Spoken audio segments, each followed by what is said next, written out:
8 Martda mən istəyərdim ki, həyat yoldaşım mənə yeni MacBook hədiyyə eləsin. Yeni iPad da ola bilər.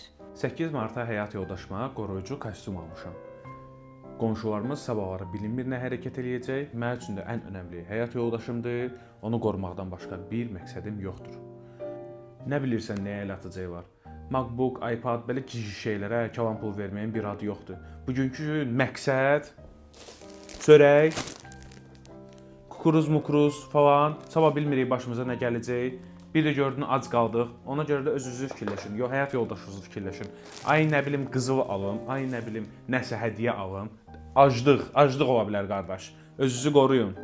Sözsüz ki, gülsüz 8 Mart olmaz. Gül də olsa çox daha yaxşı olardı. 8 Mart ərəfəsi güllərin qiyməti X2, X3 olur. Bir dənə tülpan 6-7 manat, roza 5 manat falan. Onun əvəzinə sabahları qismət olsun. Gedirəm Joy gül alıram. Onu da ki sabahları başımıza bir şey gəlsə oksigen vermək üçün istifadə edeyim. Özünüzü qoruyun. Xanımlar, sizin də bayramınız mübarək.